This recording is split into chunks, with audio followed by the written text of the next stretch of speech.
వీళ్ళకి అడ్డు ఉన్నది గోడ లెక్క బాత్రూమ్ లెక్క ఆడపిల్లలు నిలబడుతుంది. ఆ బడి ఆ కాలేజ్ పోయినది నా కాలేజ్ పోయినది. ఇక్కడ నాకు చెప్తే పేపర్ అప్పుడు వేసింది దాన్ని. నేను ఇమీడియట్ గా బడి కాడికి పోయినా. పోయి చూస్తే పిల్లల్ని అడిగారు చాలా మంది, అంటే ఏందమ్మా మరి మీరు ఇట్లా అంటే ఏం చేయాలన్నారు. అంటే ఒక చాలా ఘోరమైన హృదయ విదారకమైనటువంటి సంఘటన ఏంటంటే, మరి మీ తల్లిదండ్రులకు తెలుసా అని నేను ఇదే మాట్లాడినా. తెలియదు ఎట్లా మరి తెలుసా మమ్మల్ని కాలేజ్ ఆడలేదు చదువు పంపిస్తారు. ఇంటర్మీడియట్ ఆడపిల్లలు చెప్పిన మాట కాలేజీలో చాలా మంది ఆడపిల్లలు, దాదాపు 200 పైన ఆడపిల్లలు అన్నారు. అది అందరూ కూడా ఎవరు ఏ ఇంగ్లకి కూడా గవర్నమెంట్ జాబ్ ఉన్నది కాదు. వాళ్ళంతా పేద పిల్లలు కూలి పని చేసుకున్నటువంటి తల్లిదండ్రులు చేసినట్టు కన్నా పిల్లలు వాళ్ళంతా. కానీ వాళ్ళ లోపల ఒక కష్టం ఉంది. మా అమ్మనైనా కష్టపడి మమ్మల్ని చదివిస్తూ ఏదో ఒకటి చేసుకుంటే నౌకరు చూపుక్కడ అన్నం పెట్టాలనే కోరికలు వేరే ఏం లేదు వాళ్ళు. మా అమ్మనైనా కష్టపడుతుందో చూడలేక అట్లా చెప్పలేక ఇట్లా చదువుతున్నాం. అట్లా చూసిన వాళ్ళు ఉంటే ఇండియా తీసుకుపోతారు, పెళ్లి చేస్తారు, ఇంకొకటి పెళ్లి చేస్తారు. ఇంకా ఇవన్నీ ఒక బడి అంటే బడి మొత్తం అన్ని కలిపి బడి. ఈ బడి అంటే ఉంటే ఏదో బంగ్లా కాదు కదా, బంగ్లే పాడవడ బంగ్లా లెక్క అయిపోయినాయి. ఇలా చాలా బడులు పందుల దొడ్లైనాయి, గొర్రెల పుట్టాలైనాయి. ఇక్కడ మన దగ్గర లేకపోవచ్చు, చాలా ఊరిపోయినాయి. పందుల పుట్టాలైనాయి, కుక్కలు, కోతులు, ఇవే ఇక్కడ ఏ పల్లెలకు పోయినా. ఎందుకు మరి ఇదంతా అంటే ఇంత దూసుకు ఎందుకు? ఇప్పుడు ప్రతి ఒక్కరికి చదువుకోవాలంటే ఇంటికి సంవత్సరానికి మినిమం 1 లక్ష రూపాయలు ఖర్చు అయితే 1 లక్ష రూపాయలు అయితే కదా, నెలకు 10,000 అంటే కదా. అది నార్మల్ చదువు. కొద్దిగా నువ్వు మళ్ళీ కాలేజీ కాడికి పోతే ఇంకా పెరుగుడే కదా, 2 లక్షలు 3 లక్షలు అయితే. రోగం వచ్చిందనుకో ఏమన్నా hospital, private hospital, government hospital పోతే ఏం దొరకదు. ఏం అంత ఉన్నాయా గవర్నమెంట్ హాస్పిటల్? ఇప్పుడు మన ఇంట్లోకే అక్కడికో చెల్లెకో భార్యకో భర్తకో లేకుంటే తల్లిదండ్రులకో ఏదైనా బీమార్ వచ్చి పడ్డది కాదు. వస్తే నువ్వు యశోదోగా తీసుకుపోయినా రోజుకు 1 లక్ష, వాళ్ళకి ఏం బీమార్ అన్నా రాలేదు. అది ఉట్టిగా సరిగ్గా గుర్తు తీసుకుపోయినా కానీ 1 లక్ష రూపాయలు బిల్ చేస్తారు. అరే ఎట్లా సార్ అని చెప్పాను, గంట సేపు ఆలోచన చేసి ఎవరు తక్కువ చేస్తావా, మా ఎమ్మెల్యేతో చెప్పేయాలా ఇంకేతో చెప్పేయాలని ప్రయత్నం చేసే లోపల ఇంక 20,000 పెరుగుతుంది. అది ఆఖరికి తక్కువ ఏం లేదు. గవర్నమెంట్ విద్య, గవర్నమెంట్ వైద్యం రెండింటితోటి ప్రతి ఇంట్లో 1 లక్షన్నర 4 లక్షన్నర అయితే కత్తెర పడతా ఉన్నది ప్రతి ఒక్కరికి. మరి ఇవన్నీ తీసుకోలేవా? అంతకుముందు మా చిన్న మాట్లాడుకుంటూ చెప్పింది, ఇవన్నీ చేయలేవా అని చెప్తున్నది. ప్రభుత్వం కాపాడుకోవాలి కదా, ఉండాలి కదా. వాస్తవం చేయొచ్చు, మళ్ళీ చేయొచ్చు. కానీ ఎవరు చేయాలి? చేసుకోవాలి ఎవరు చేయాలంటే రాజకీయ వ్యవస్థ, రాజకీయ నాయకులు చేయాలి. అంతే కదా రాజకీయ వ్యవస్థ. నేను వచ్చినట్టే వేరే ఇక్కడ నేను వ్యక్తిగతంగా మాట్లాడే అంశం కాదు, కానీ ప్రియారిటీస్ ఏంటి అని చెప్పాను. వాళ్ళకు ఉన్నటువంటి ముందు భాషలో ఉన్నటువంటి అంశాలు ఏంటి. మొన్న ఇక్కడికి వచ్చిన ఊరేందని ఒలిగొండ దగ్గర, వరదగొండ టౌన్ దగ్గర ఈ బట్ల ఐకేపీ సెంటర్ కాడికి వచ్చిన. ఆ ఐకేపీ సెంటర్ కాడికి వచ్చిన అంతకు ముందు 15 రోజుల ముందు దగ్గర 2 నెలలు 40 రోజుల నుంచి ఎండకు బట్టలు అట్లా పెట్టి కూర్చొని నడుపాటికి కొన్నూరు ఆయన చచ్చిపోతున్నారు జనాలు.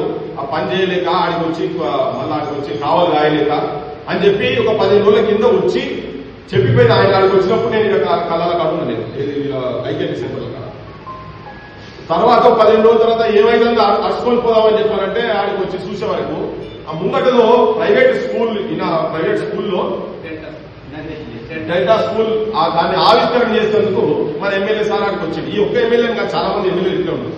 ఒక ప్రైవేట్ స్కూల్, గవర్నమెంట్ స్కూల్లో మరి తెలుస్తున్నారు సౌలతులు ఉన్నాయా లేవనేది తిరగారు వీళ్ళు. ఎవరు ఏ ఎమ్మెల్యే తిరిగారు? తెలంగాణలో ఏ ఎమ్మెల్యే తిరగరు కూడా.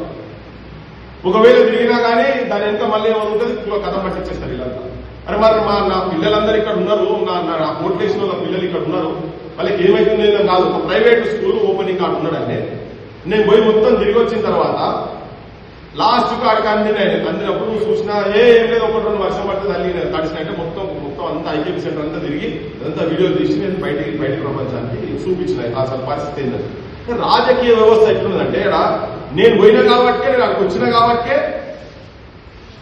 ఆయన ఎమ్మెల్యే ఆడికి వచ్చింది. తర్వాత అంటే ఈయన ఎందుకు తిరుగుతాను ఈడ? అరే నేను తెలంగాణ మొత్తం తిరుగుతున్నాను. ఆయన ఈడ కాదు, తెలంగాణ మొత్తం 7 సమస్య ఉన్నా 7 ఉన్నా ఉంటాం, ఆడ బరాబర్ ఉంటాం, ఒక నిర్మాణాత్మకమైన పని చేస్తాం. బాధ్యత ఏంటిది? ముఖ్యమంత్రికి వచ్చిపోతాడు, నేను ఈ సమస్య సమాజానికి మొత్తం తీసుకుపోయి చూపించిన అదే ప్రాంతంలో మళ్ళీ వస్తే ఒక ప్రైవేట్ బడి ఓపెనింగ్ ఆయన ఉంటాడు, మరి వచ్చి మరి రైతుల కష్టాల కాడికి వచ్చి చూడాలా లేదా? చూడరు. వాళ్ళ రైతుల మీద పట్టింపు లేదు. మన వ్యాపారస్తులు మంచిగా ఉన్నారా లేదా పట్టింపు లేదు. మన బడులు ఎట్టున్నాయి, మన మొదలు చదువులు వాటికి పట్టింపు లేదు. బెడ్ షాపులు బంద్ చేస్తా అన్నారు, బెడ్ షాపులు బంద్ చేయలేదు. ఇక మా ఊళ్ళకు 200 మంది 300 మందికి మనకు బతులు గురించిందట. ఇక ఈయన ఒకటే చెప్పుకుంటాను మా ముఖ్యమంత్రి అయితే మొత్తం అయిపోయిందంతా, అందరు కరోడపతి అయిపోయినాడు. ఆడలంతా కరోడపతి అయినారు, అంతా కోటీశ్వరులట. మరి ఆడబెట్టిన ఇది మాకు ఇంత అప్పులు ఇస్తే మాకు అవకాశం అయితే తిరుగుతున్నాం, మేము కూడా తీసుకుంటాం. ఆయన చెప్తాడు ముఖ్యమంత్రి అంటే ఇక ప్రతి రాజకీయ వ్యవస్థ ఆపోజిషన్ వాళ్ళు కేజీ టు పీజీ ఇంత ముందు క్లియర్ గా చెప్పిండు కేజీ టు పీజీ అని. కేజీ టు పీజీ ఇచ్చింది లేదు, ఏం లేదు. 2-3 బడులు కట్టిండు. ఆ బడులు మొత్తం ఫోటోలు తీసుకొని తెలంగాణ మొత్తం ప్రపంచం మొత్తం చూపించింది ఆయన. తెలంగాణ తిట్టే ఉంది. ఈయన కూడా నినాక ఉన్న 10 మందికి ఆదర్శంగా నిలబడేటువంటి వ్యక్తులందరూ కూడా ప్రభుత్వ పాఠశాలకు తెలుసుకోవాలి. విద్యార్థికి మద్దతు పుస్తకాలు ఇప్పుడు కుల వృత్తులు పోతున్నాయి తెలంగాణలో. గ్రామీణ ప్రాంతాలలో మొత్తం డిపెండ్ అయ్యేదే కుల వృత్తుల మీద. కుల వృత్తులు ఖతమైపోయినాయి, ప్రత్యామ్నాయం కూడా లేదు.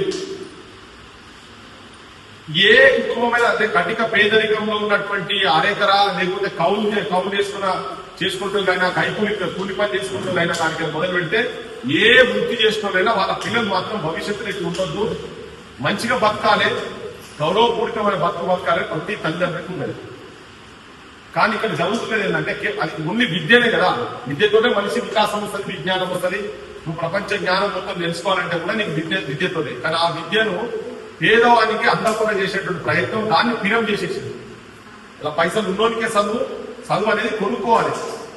నీట్ ఎగ్జామ్స్ కూడా చాలా అద్భుతంగా చెప్పింది. లోకలైజ్డ్ కార్డు ఉన్నది, అక్కడ అన్ని స్కామ్స్ పైన మొత్తం స్కామ్లే జరుగుతుంది పైన. ఇక్కడ ఉన్న ఒక అద్భుతమైన డాక్టర్ ఇక్కడ కాదు, లండన్ పోయినా మీరు పెద్ద పెద్ద హాస్పిటల్ అమెరికాకు పోతే ఇక్కడ మన ఉస్మానియా కాలేజీ చదువుకుంటే పెద్ద డాక్టర్ రైట్ చేశారಲ್ಲ. ఇక్కడికే చదువుకొని పోయిన వాళ్ళే, ఇక్కడ గవర్నమెంట్ స్కూల్లో చదువుకున్న వాళ్ళే. నేను చాలా మందితో ఈ మధ్యలో మాట్లాడుతూ ఉన్నాను. మన ప్రాంతానికి ఏమైనా చేయాలని లెక్కల అనుకుంటా ఉన్నాం చాలా మంది. అంటే గవర్నమెంట్ స్కూల్ అంటే ఇప్పుడు మాట్లాడుతున్న చెప్తుంది ఏంటంటే ఒక అవమానం, చాలా తక్కువ చూపులు, చిన్న చూపు. గవర్నమెంట్ స్కూల్ అచనీతి గవర్నమెంట్ స్కూలా అంటే తల్లిదండ్రులకే పరుగు లెక్కలు మాట్లాడే స్థాయిలో చాలా మంది జనాలు. అంటే ఎందుకు అక్కడ పనిచేస్తారు, 70,000 మళ్ళీ రిటర్న్ తీసుకుంటారు. ఈయననే జీతం 1,00,000 రూపాయలని వాళ్ళకి చూపిస్తారు, 70,000 కటింగ్ పెడతారు, 30,000 వీళ్ళకి ఇచ్చింది. ఇది జరుగుతుంది, ఇది వాస్తవిక పరిస్థితి. అంటే ప్రైవేట్ లో పనిచేసేటువంటి వాళ్ళు కూడా సుఖంగా ఏం లేదు. కానీ యాజమాన్యాలు, ఎమ్మెల్యేలు, మంత్రులు మాత్రం మంచిగా ఉన్నారు. ఇక్కడ ఈ వ్యవస్థ పోవాలంటే మీకు చెప్పేది ఏంటంటే, ఆఖరి ముచ్చట చెప్పేది ఏంటంటే, మీరు చైతన్యవంతులు కావాలి ప్రజలుగా. మన బడులు మనం కాపాడుకుందాం. ఈ ముఖ్యమంత్రి వచ్చి 15% మేనిఫెస్టోలో పెట్టింది. 15% విద్యకు నేను ఇస్తా బడ్జెట్ అని చెప్పాలి. ఆయన 8% ఇచ్చిన తిప్పి కొడితే అది ఇంత ముందు ఇచ్చారు. దాన్ని ధర పెరిగింది, కొద్ది అడిగి వెళ్ళి ఆ 1000 రూపాయలు ఎంతో ఎక్కువ చూపిస్తున్నంతనే 8%, 15% పెట్టి కూడా నువ్వు నిజాయితీగా విద్యా వ్యవస్థ తెలంగాణలో బాగుపడాలంటారు. ప్రతి బడిలో, ప్రతి ఊరు బడికి ఇప్పుడు మీ దగ్గర బాత్రూమ్ కట్టిస్తే మీ బిడ్డను వాక్యం పంపిస్తావు కదా. ఇప్పటికైనా పోతున్నది, కానీ ఇప్పుడు విధి లేని పరిస్థితిలో పోతున్నది. మళ్ళా మీ టీచర్లు కరెక్ట్ ఉన్నారా లేదా కూడా చూడాలి కదా. నువ్వు ఫుట్బాల్ ఆడతారో, బాస్కెట్బాల్ ఆడతారో, ఇలా క్రికెట్ చూస్తున్నావు. మన ప్రపంచం ఒక వెలుగుతున్నారు కదా వాళ్ళంతా. ఆడవేళ మన దగ్గర లేరా? ప్రతి ఊర్లో ఉంటుంది కదా, టాలెంట్ ఉంది కదా. ఆటలు ఆడతారు, ఒక్కొక్కరు ఒక్కొక్క లైన్ లో పోతారు కదా. మంచిగా ఆటలాడే పిల్లగానికి ఏమైనా కావాలంటే అడ్మిషన్ కూడా పెద్ద పైన కావాలి. ఏం లేకుండా క్షేత్రస్థాయి నుంచి తరగతి గదులు కావాలి, అధ్యాపకులు ఉండాలి, అడ్మినిస్ట్రేటివ్స్ వరకు కూడా వీళ్ళతో చెప్పియద్దు. దానికి సపరేట్ జూనియర్ అసిస్టెంట్ ఉండాలి. జూనియర్ అసిస్టెంట్ పని బాగా చేయాలి. నేను కూడా చెప్తా మీకు, నేను చాలా బడుల్లో తిరుగుతున్న క్రమంలో నాకు చాలా అనుభవం అయినా ఏంటంటే, హైదరాబాద్ లో బయట కూడా కాదు, మేము స్కూల్ విజిట్స్ పోయినాం. స్కూల్ విజిట్స్ కు పోగానే పంతులు సీపులు గడ్డ పట్టుకుని సాఫ్ చేస్తారు క్లాసులో. మమ్మల్ని ఏదో ఇట్లా సార్లు వచ్చినట్టు సీపులు గడ్డ పక్కన పడేస్తారు. ఏంటి సార్ ఏంది పరిస్థితి అంటే, ఏమున్నది, ప్రభుత్వ బడులు రాత్రి పూట గంజాయిను తాగుడు అడ్డాలు తయారైపోయింది. అయితే అమ్మ పిల్లలు ఉంటారు. బయటనైతే గంజాయి అడ్డాలుగా తయారైంది. వాడు రాత్రి మొత్తం ఆడనే ఫుల్ కొడతాడు. వాడు ఇది చేస్తున్నా తెలియదు. తెల్లారి వేసి వెళ్ళిపోతారు, ఆడ పడుకుంటారు. అది ఎవరు సాఫ్ చేయాలి? సాఫ్ చేసిన మెకానిజం లేదు, చాలా ఊళ్ళో లేదు. ఎవరు సాఫ్ చేయాలని వచ్చినాక ఇది లేని పరిస్థితుల్లో పంతులు సిగ్గులు పట్టుకుంటారు. దాన్ని మాట్లాడరు ఎవరు. అందులో ఉన్నది కూడా కొంతమందికి ఎరికే మేము కలిసిపోయిన వాళ్ళు. కానీ వాటి గురించి చర్చ జరగదు. బయటికి రాగానే పాఠశాల చుట్టూ ప్రాంగణం ఉంటే అంతా బీర్ పార్టీలో ముక్కలు కనబడుతుంది. పిల్లలు ఆడేది కానీ ఆడుకోవాలి. ఇది నేను ప్రాక్టికల్ చెప్తున్నాను. ఆ వంట వండినోళ్లకు పైసలు ఇచ్చులేదు. ఇవన్నీ మారాలంటే ప్రజలకు చైతన్యవంతులు కావాలి. మీరు కూడా బయటికి రావాలి. ఆడవాళ్ళు మీరు కూడా, మీరు అన్ని ఊళ్ళలో సంఘాలు ఉన్నాయి కదా, సంఘాలందరూ దయచేసి ఒక్కరు రాండి. ఆయన ఏమి ఇచ్చాడో తర్వాత సంగతి. మీ పిల్లలన్నా బడుగు కాపాడుకుంటే పిల్లలు చదువుల సంఘం చదువుకుంటారు. వాళ్ళు పెద్దగానే మంచిగా ఒక నౌకరు గీకొని వస్తే మీకు ఇంత ఇక్కడ గో పెడతారు, గౌరవపూర్వకంగా గో పెడతారు. ఆఖరికి ఏంటంటే రాజకీయ నాయకుడు ఎవరైనా ఇప్పుడు ఊళ్ళలో పోయి వస్తే సచ్చినప్పుడు ఒక బస్తా బియ్యం వేస్తే కృషి మనం ఇక మా ఎమ్మెల్యే సాబ్ వచ్చేయండి సగం బస్తా బియ్యం ఇచ్చింది 2-3 రూపాయలు ఇవ్వగానే నాకు ముందు ఆయన చెప్తున్నాయి. నేను చెప్తున్నా ఈ మధ్యలో అన్ని మీటింగ్లో చెప్పాల్సిందే. ఆయన చెప్తుండే అరే మా ఎమ్మెల్యే సాబ్ వస్తాడన్నా తెచ్చుకోగా 5,000 రూపాయలు ఇస్తానన్నా. నేను నీ 5,000 ఎవరికి కావాలి ఆయన నీ ఇంట్లో చదువుకున్నాడు ఉంటే నౌకరి నెలకు 20,000, 30,000, 40,000, 50,000 వస్తాయి కదా దాని చదువు తగ్గట్టుగా. నువ్వు ఇచ్చేది వీళ్ళు నిధులు చూపిస్తారు. గుట్టలు కొండలు మొత్తం మాయం చేసి పడేసి భువనగిరి చుట్టూ ఒక గుట్ట కదా, భువనగిరి అంటేనే ఇటువంటి జాగైంది. పెద్ద పుల్లు, సిరిత పుల్లు, ఇట్లా అద్భుతమైన జాగైంది మొత్తం. అది కూడా కొట్టేస్తుంది.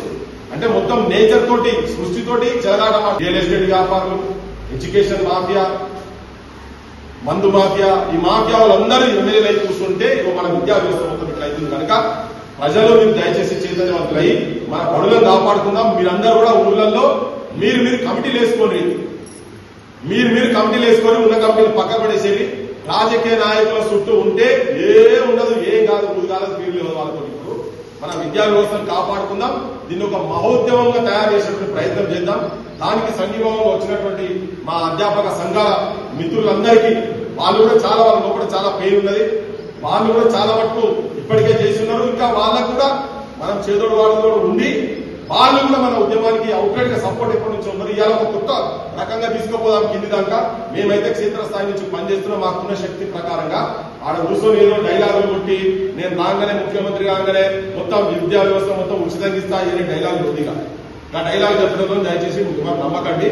గ్రామాలలో నిజం మాట్లాడే నిజాయితీ పనులను 10 మందిని మళ్ళమల్ల చెప్తున్నా తయారు చేసేయండి. మంత్రుల్లో కూడా విజ్ఞప్తి చేసేందుకంటే మీరు పనిచేసే దగ్గర, మీకు పరిచయాల దగ్గర, మీ సంఘాల దగ్గర కూడా మీరు దయచేసి మాకు ఇవ్వండి. మమ్మల్ని అయితే చూసి మీరు మా నుంచి ఇంకేమైనా క్లారిటీ కావాలంటే కూడా మేము ఇస్తాం. వీటన్నిటి పట్టుకొని విభిన్న అంశాల మీద పోరాటం చేసే ప్రయత్నం చేద్దాం. మహిళలు ముందడు ఉండాలని చెప్పి మీ అందరికీ విజ్ఞప్తి చేస్తున్నాం. ఎందుకంటే మీ బిడ్డలు ప్రయోజకులు అయితే గౌరవం మీకే దక్కుతుంది. ప్రతి తల్లికి ఉంటుంది నా బిడ్డ ప్రయోజకులు కావాలి, మంచిగా ఉండాలి, గౌరవపూరితంగా బతకాలని చెప్పని ఉంటుంది. కాబట్టి మీ పిల్లల భవిష్యత్తు గురించి కూడా ఆడోళ్ళు మొత్తం కమిటీలు వేసుకొని ట్రైనింగ్ ఇస్తాం. మేము ఏంటి ఒక్కొక్క అంశం మీద, ప్రతి అంశం మీద అసలు తెలంగాణలో ఎన్ని బడులు ఉన్నాయి, భారతదేశంలో ఎన్ని బడులు ఉన్నాయి, ఎందుకు వేరే ఫిన్లాండ్ కావచ్చు, జపాన్ కావచ్చు, సింగపూర్ కావచ్చు, అక్కడ విద్యా వ్యవస్థ ఏమున్నది, వాటన్నిటి గురించి కూడా డేటా చెప్తాం. మొత్తం అవన్నీ స్లైడ్ వేసి చూపిస్తాం. మన దగ్గర ఎందుకు జరుగుతలేదు, మనం దేంట్లో తక్కువ, ఇవన్నీ మొత్తం ప్రతి ఒక్క అంశం మీద మేము కూడా ట్రైనింగ్ ఇస్తాం. ఎంతమంది అధ్యాపకులు ఉండాలి, ఏమేమి సౌకర్యాలు ఉండాలి, ఊర్లో ఉన్న కాడ ఎన్ని సౌకర్యాలు ఉండాలి, ఏముండాలి, ఇవన్నీ కూడా మేము మొత్తం మంది చెప్తాం. జనానికి కూడా ఇంకా భవిష్యత్తు తీసుకోవడం దాని మీద కూడా బాగా వర్క్ చేసి పెట్టాం ఇప్పటికే. ఇంకా కూడా అన్ని అంశాల మీద జనానికి తీసుకుపోయి చెప్పే ప్రయత్నం చేస్తాం. మనందరం కలిసికట్టుగా ఉంటేనే మనము మూతపడుతున్నటువంటి బడులను ఆపుతాము. ఇవే కాదు, ఆల్రెడీ మూతపడుతున్నటువంటి బడులను కూడా తెరిపియాలి. గత ముఖ్యమంత్రి పనిచేసినాక 1000 మంది బడులు పనిచేసింది, దాదాపు 7,000 పైన బడులు పనిచేసినాయి. ఈయన వచ్చినాక మళ్ళీ ఈయన పనిచేస్తున్నాడు. ఇప్పుడు మళ్ళీ ఇంకా పనిచేస్తాడు. ఆల్రెడీ 2 నెలలు బంద్ అయినాయి, మళ్ళా పనిచేస్తాడట. ఈయన వచ్చినప్పుడు అధికారంలోకి వచ్చినప్పుడు ఈయన ఏం చెప్పిందంటే మూతబడిన బడులను కూడా తెరిపిస్తా అన్నాడు. ఈయన వచ్చినాక ఉన్న బడులు నాశనం పట్టిస్తాను భూమికొని కూర్చున్నాడు. ఇది జరగకుండా ఉండాలి. దీన్ని నిర్బంధంగా మనం ఆపే ప్రయత్నం చేద్దాం. అంతే కదా, అవ్వలేదా, ఆపాల్సిందే కదా. కానీ మళ్ళా చెప్తున్నా, ప్రతి ఊరికి ఇట్లా టీములు తయారు కావాలి. టీములు తయారయ్యాక వాళ్ళకి ట్రైనింగ్ క్లాస్ ఇచ్చి అద్భుతమైన సైన్యాన్ని తయారు చేద్దామని చెప్పి మేము ఈ మీటింగ్లు పెట్టే క్రమంలో ఇక్కడికి వచ్చినాం. ఇంకా చాలా మీటింగ్లు పెడతాం. ఇది అయ్యో ఆయన వచ్చిపోయాయి కదా మళ్ళీ సారు అదేమైంది అనేది ఇక్కడ కాదు. మీరు తయారు కాదు, మీరు కమిటీలు వేసుకోండి. మీరు కూడా, మేము కూడా తిరుగుతాం, అంతా తిరుగుతాం. మేము మొత్తం తెలంగాణ అంతా తిరగాలి కాబట్టి ఇవాళ ఇక్కడ టైం ఇచ్చినాం. రేపు ఇంకో దగ్గర ఉంటుంది, ఇంకో దగ్గర ఉంటుంది. ఒక 6 నెలల సంవత్సరంలో దీని ఒక అద్భుతమైన ఉద్యమంగా తయారు చేసే ప్రయత్నం చేద్దాం.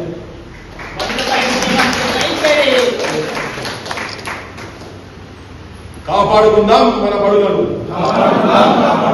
కాపాడుకుందాం మన ఊరి బడులను.